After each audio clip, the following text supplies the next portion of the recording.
Faith Community Church. I'm Clint here with Jason. We are in the book of Revelation. We made it. Yep. We're in the last book in the last month or couple months. We're still not in December yet, but it is super exciting. I know a lot of people are excited about getting into Revelation here. So what is something that they can expect as they are reading through this book?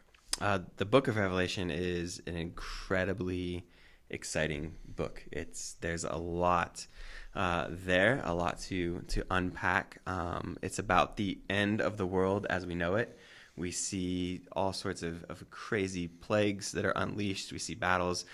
We see war. We see the Antichrist. There's so much here. It's talking about the future and what is going to happen, and that can give us hope for now because we are in the midst of running a race, but we know how the race ends. Yeah. And so we see, things that maybe dishearten us in the here and the now, but we can look forward and say, okay, Revelation talks about how this all ends and that righteousness wins, that God wins, that love wins. And so it's important for us to look at that. At times, I think sometimes when we go to the book of Revelation and we're studying the book of Revelation and maybe you're excited about the devotionals for Revelation because you view it almost like a movie or like some code you have to crack of what is it? And you've heard, people reading Revelation on one side and they have the newspaper on the other side and is this talking about, what I read in the newspaper today? And the book of Revelation isn't written. There's a lot that I think once it happens or begins happening, it'll click for us. You'll probably just know. Yeah, you'll get it. I don't think it's written for us as a code to crack. We have to God is sort of sneaking truths in there, and we have to try to figure them out. And so things like when is this going to take place? We don't know. We don't know, and there's not a code in there that if we add up certain numbers or we do these certain things, we'll come to a realization that's going to happen November 5th, whatever. That doesn't happen. Questions like who the Antichrist is. I think it's a common, almost like clickbaity thing to be. Can this world leader be the Antichrist? Can this person be the Antichrist? Yeah. And sort of try to fit that in to Scripture. I think the mark of the beast is another one. Is it a credit card chip implant? Is it all these different things? And we have descriptions of crazy demonic locusts happening. And I think for some people, way too much time is spent on trying to crack a code or to think I need to figure out, is the moon blood red because of nuclear war? Is that what's happening here? Right. And that's missing the point of the book of Revelation. The point of the book of Revelation is to let us know the end is near, and it matters what you do in this lifetime, that it has eternal consequences, that there is, God eventually is going to win. And so you want to make sure you are in God's family. You're on God's side. That's the point of Revelation. He drew a line. Yeah. It's not to try to figure out before anyone else what the mark of the beast looks like. That's not the point. Right. I think it's almost like luxury that he's given us Revelation, all this stuff and this hope that we have that he is going to win at the end of this. So John says in verse 3 that the time is near.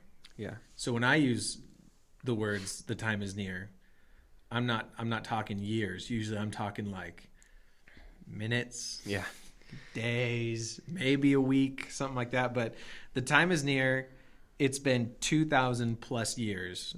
How can this be? Yeah. So John, his message, verse 3, it says, the time is near. This is something that we even see in other parts of Scripture that because Jesus had not returned when they were writing Scripture, they were getting mocked. You said it was coming near, and it's been months. He's not here, and now we are 2,000 years later, and the same thing is happening. If God is true, if he's around, why hasn't he come back? Why hasn't he done the things he said in Revelation? And the answer, God doesn't work on our timeline. We already established that Revelation isn't dropping hints about when these things are going to take place, just that they are going to take place. And the message of Christ, the message of John the Baptist, the message of the apostles has always been we're in the final chapter.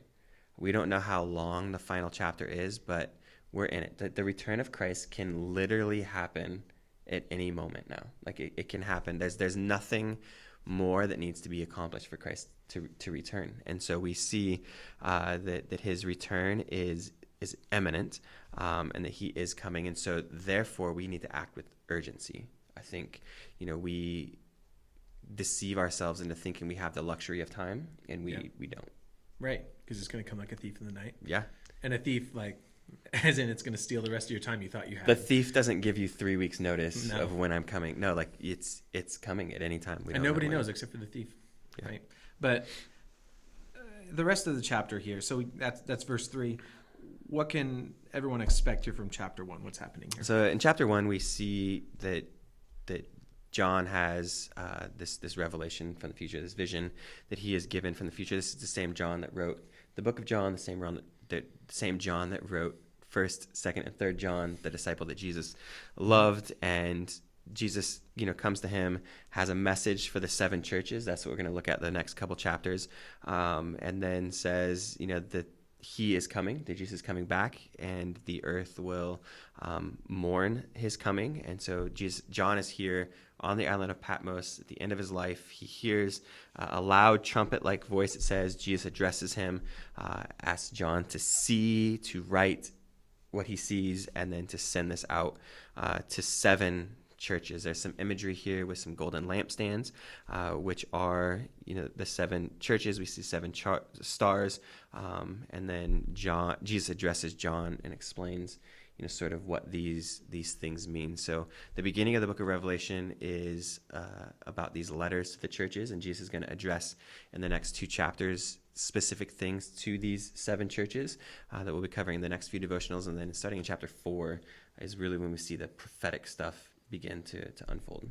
So that's super exciting. A lot of things to unpack. So we're actually going to meet as a staff to make sure everyone's kind of in line with this, because it can get really hairy here. So super excited to finish off these devotionals with Revelation and to get into this book. But that's going to be it for chapter 1. We'll see you next time. God bless.